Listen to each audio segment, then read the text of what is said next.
Es war einmal ein armer Holzhacker.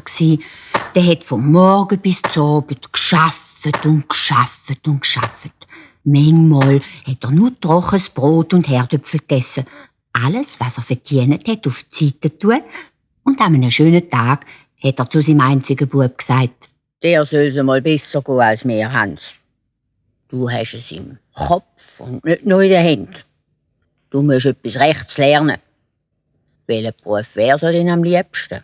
Und der Hans hat gesagt: «Ja, am liebsten möchte ich ein Doktor werden, Vater, und alle kranken Leute gesund machen.» Und so ist der Hans auf die höhere Schule in die Stadt gegangen und hat fleissig gelernt. Aber nach ein paar Jahren ist dem Vater das Geld ausgegangen und der Hans hat wieder heim, bevor er fertig studiert hat. Der Vater war traurig, aber der Hans hat ihn tröstet. «Wer weiss, für was es gut ist, Vater. Da kommt dann schon noch recht raus. Vorläufig komme ich jetzt einmal mit in den Wald und helfe dir beim Holzhacken.» Aber der Vater hat den Kopf geschüttelt.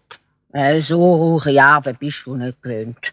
Und überhaupt, ich habe ja nicht einmal eine zweite Axt. Und auch kein Geld zum eine kaufen.»